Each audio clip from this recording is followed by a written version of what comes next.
Il y a quelques années, j'ai vécu une période assez sombre dans ma vie. Après une rupture difficile, très difficile, je me suis retrouvée isolée dans un coin de la France où je ne connaissais personne. Ma famille était loin, mes amis aussi. Je restais seule, enfermée chez moi, la plupart du temps. On m'a beaucoup conseillé de trouver quelque chose pour m'occuper. Un but, de faire du sport, d'être productive. Un soir, j'ai parlé avec un ami qui m'a dit qu'il ne fallait pas que je reste là, qu'il fallait que je bouge. C'est ce que j'ai fait. Un matin, j'ai fait mes bagages pour une semaine et j'ai pris la voiture. Je n'avais pas de plan de route. Je me disais que j'allais rouler jusqu'à ce que je sois trop fatiguée pour conduire. Et qu'alors, je m'arrêterais là où je me trouverais. À la fin de la journée, j'avais traversé je ne sais combien de petits villages perdus, qui n'ont d'ailleurs de village que le nom. S'agissant pour la plupart de quelques maisons éparses. J'avais soudainement été fascinée par ces petits coins reculés de nos campagnes. Et je m'étais surprise à me demander, quelle histoire, quelle légende on pouvait s'y raconter le soir venu, dans ces petits hameaux oubliés de tous. C'est alors que j'ai eu une nouvelle idée. J'allais continuer à rouler, parce que j'en avais besoin. Besoin d'oublier cet homme, besoin d'oublier notre histoire. Mais j'allais à présent m'arrêter dans ces villages et ces petits bourgs pour en découvrir les secrets. J'ai même pensé écrire un livre une fois que j'aurais recueilli assez de légendes locales. Les premiers temps, les habitants me regardaient d'un œil méfiant et ne parlaient pas facilement. Avec le recul, je les comprends parfaitement. J'étais pour eux, avec mon appareil photo pendu autour du cou, une citadine en balade à la campagne, voire une touriste en quête d'exotisme. Peu à peu, j'ai travaillé ma technique d'approche. J'ai troqué mon appareil photo pour un dictaphone. Les gens que je rencontrais étaient plus disposés à m'offrir leur voix que leur image. Cette première semaine de voyage sur les routes françaises n'aura pas été très fructueuse. Je tâtonnais et je subissais parfois des baisses de motivation certaines en repensant, même sans le vouloir, à ma rupture passée. Pas parce que je le voulais vraiment, mais je pensais souvent à lui. Il hantait mes pensées et si j'étais partie, c'était pour une raison précise. Entre-temps, j'avais également été rappelée par une entreprise dans laquelle j'avais postulé un peu plus tôt. Je devais commencer chez eux le 3 avril. Il me restait donc 3 semaines de temps libre, que je comptais bien mettre à profit, pour retenter une nouvelle tournée des villages. Et ces 3 semaines, les amis, ont été les plus passionnantes de ma vie. En réussissant à gagner la confiance des habitants, j'ai découvert tout un nouveau monde, dans des histoires parfois dérangeantes. Comme celle d'une famille qui, le soir de Noël, avait été soudainement prise de folie meurtrière, chacun s'entretuant sans aucune raison apparente. Ou celle de ce garde forestier qui s'était pendu, convaincu que les chats de sa voisine venaient la nuit griffer sa fenêtre en lui intimant l'ordre de mettre fin à ses jours. Et il y avait encore une autre, les écuries du grand homme. À ma dernière semaine de prospection, j'avais noté assez de contenu dans mes carnets pour en tirer un petit livre. Le cœur lourd, je devais rentrer chez moi, en abandonnant toute cette liberté que j'avais pu ressentir sur les routes. C'est ainsi que, sans la chercher, cette histoire d'écurie est venue à moi. J'étais en train d'acheter un paquet de gauloises au bureau du tabac du petit village, quand 3 adolescents sont entrés dans la boutique. J'ai vite compris que la buraliste était leur mère. Et elle n'avait pas l'air contente de les voir. Me laissant à mes cigarettes, elle s'était mise à les sermonner. C'étaient les gendarmes qui les avaient ramenés au bureau de tabac, car ils avaient traîné trop près d'un endroit appelé les écuries du grand homme. Quand tout ce petit monde s'est enfin calmé, j'ai cédé à la curiosité. J'ai appris que ces écuries étaient un endroit implicitement interdit dans le village. Il n'y avait pas de clôture. Ce n'était pas un endroit privé, mais tous les habitants s'accordaient sur le fait qu'il ne fallait pas y aller, bien qu'aucun interdit officiel n'empêchait personne de s'y rendre. Les gendarmes avaient l'habitude de chasser tous ceux qui s'en approchaient. Je tenais la dernière histoire de mon livre. Je me suis aussitôt remise dans l'ambiance, carnet à la main. J'ai arpenté le village à la recherche d'informations sur les dites écuries. Un agent municipal qui entretenait le parc communal m'a dit que l'endroit était dangereux, que, par exemple, on avait retrouvé dans la vieille bâtisse le cadavre d'une jeune fille atrocement mutilée au début des années 2000. Une véritable chasse à l'homme avait eu lieu dans tout le village, sans jamais permettre de débusquer le coupable. J'ai interrogé le président du club de bridge, un septuagénaire natif du village, qui m'a d'abord sommé de ne pas le questionner sur les écuries. Mais, après avoir quelque peu insisté et lui avoir payé une chope de bière au bar PMU du village, il m'a enfin raconté la légende qui était à la base de la réputation de l'endroit. Les écuries avaient été bâties au Moyen Âge. Elles dépendaient à l'époque du château qui se trouvait non loin à la sortie du village. La forteresse avait subi les affres des 2 guerres mondiales, si bien qu'au tournant des années 50, ne subsistaient plus que les écuries qui sont finies par être achetées par un particulier. Son but était, à long terme, d'acquérir les hectares alentours pour y construire un centre équestre. Mais peu de temps après, le projet a subitement cessé et le propriétaire a remis les écuries sur le marché. J'étais assez déçue par le dénouement de cette histoire et je sentais au fond de moi qu'il y avait autre chose. Hélas, le vieil homme n'était pas disposé à m'en dire plus, et cela même alors que je lui proposais une nouvelle shop. J'ai donc jeté mon dévolu sur les autres anciens du village, qui m'ont tous à peu près raconté la même histoire.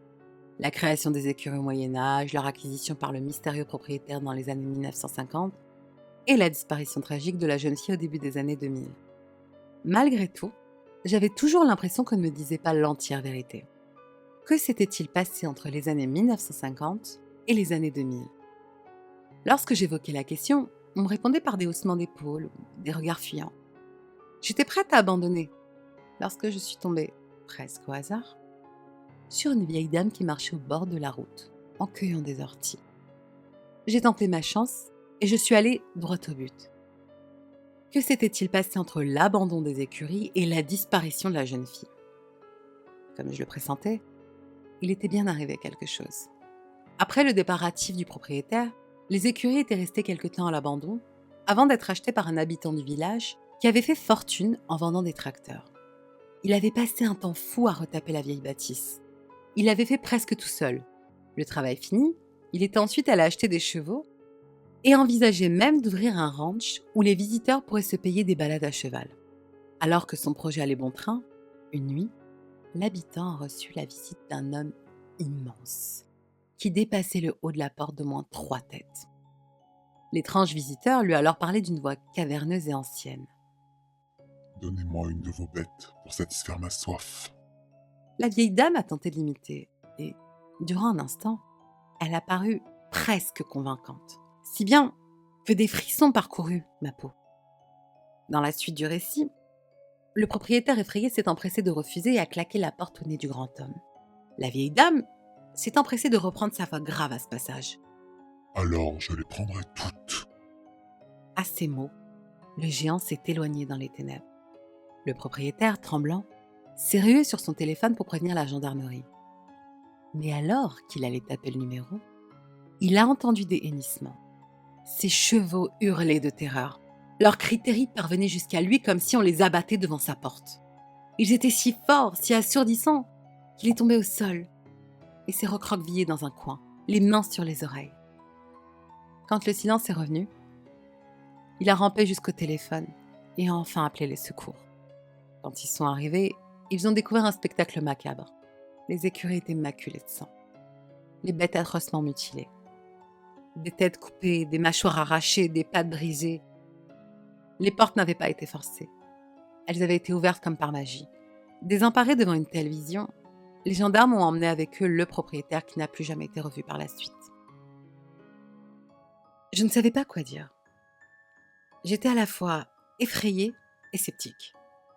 J'ai aussitôt demandé comment elle pouvait assurer que c'était bien ce qui s'était passé alors qu'elle-même n'était pas présente cette nuit-là.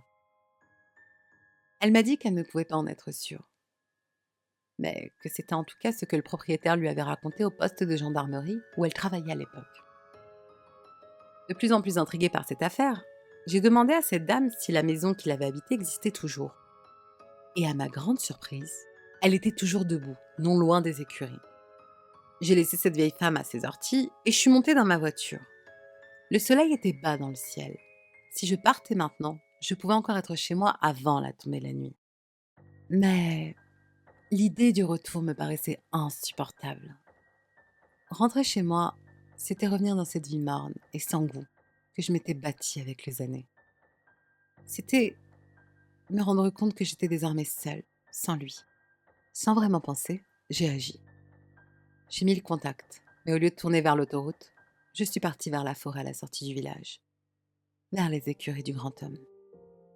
Je suis arrivée devant la maison alors que le soleil se couchait. Sa lumière dorée donnait à la forêt un air enchanteur. Les insectes bourdonnaient encore, faisant vaciller les fleurs dans leur passage. Une petite brise chaude soufflait sur mon visage, emmenant jusque dans mes narines l'odeur des pins. Et la maison, bien qu'abandonnée, n'était pas délabrée.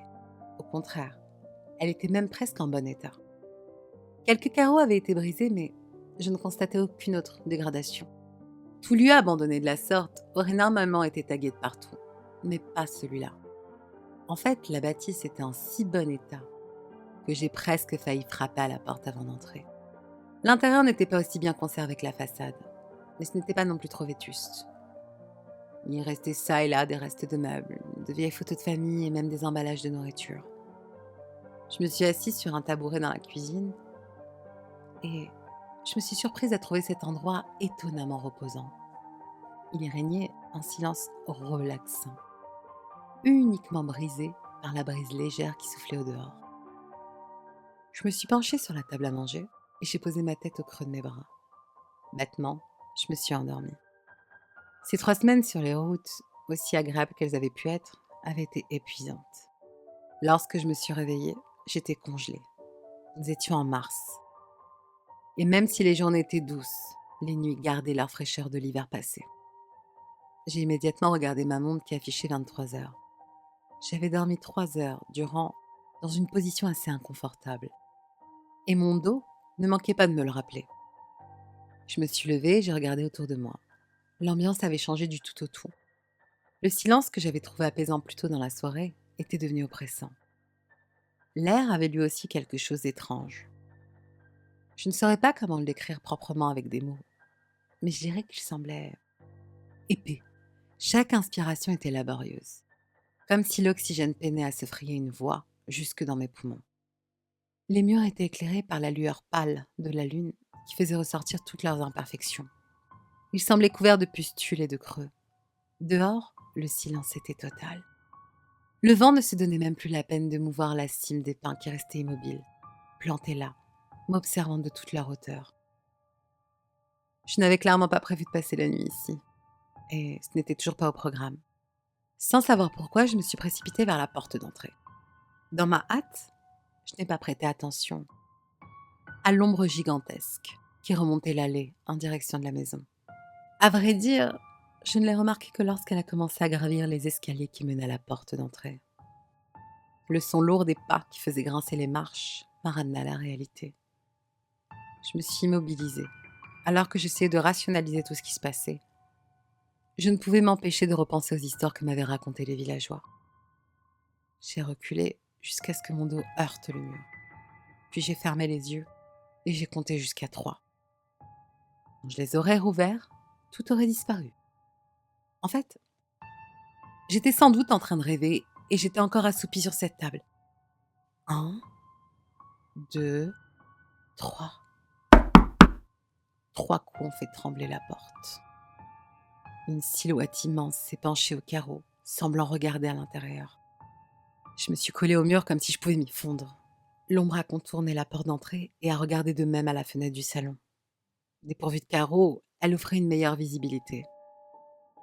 Un nuage de condensation blanche a émané de l'être gigantesque. Ça respirait. Aussitôt, j'ai collé une main sur ma bouche. Moi aussi, je respirais. Et si cette chose le voyait, qui sait ce qu'elle ferait? Je suis restée immobile pendant presque 10 minutes. Je crois que la chose s'est collée à chaque fenêtre. Grande comme elle était, elle aurait tout aussi bien pu regarder par les fenêtres de l'étage. Finalement, elle est partie, du même pas lourd et lent. Elle a descendu les marches et a redescendu l'allée. J'étais pétrifiée. Et il a fallu encore plus d'1 heure pour que je me décide enfin à sortir. J'ai sprinté comme si ma vie en dépendait, jusqu'à ma voiture où j'ai été braquée par des lampes torches. J'étais attendue par 2 gendarmes qui avaient vu ma voiture garée sur le bas-côté. Je ne leur ai pas raconté ce qui venait de se passer. Et étrangement, ils ne m'ont posé aucune question. Ils m'ont simplement dit de circuler.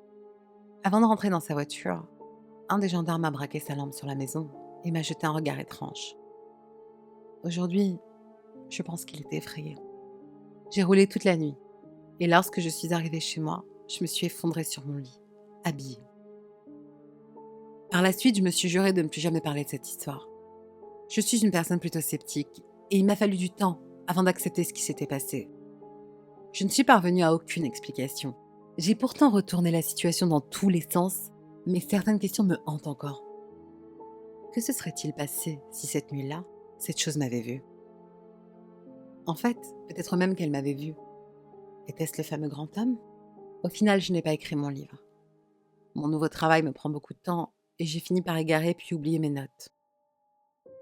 Mais je sais une chose, c'est que nos campagnes regorgent de légendes, de secrets, d'histoires étranges. Si vous prenez la peine de parler aux gens, de passer au-delà des regards méfiants, vous pourriez découvrir des choses qui vous dépassent, en bien ou en mal.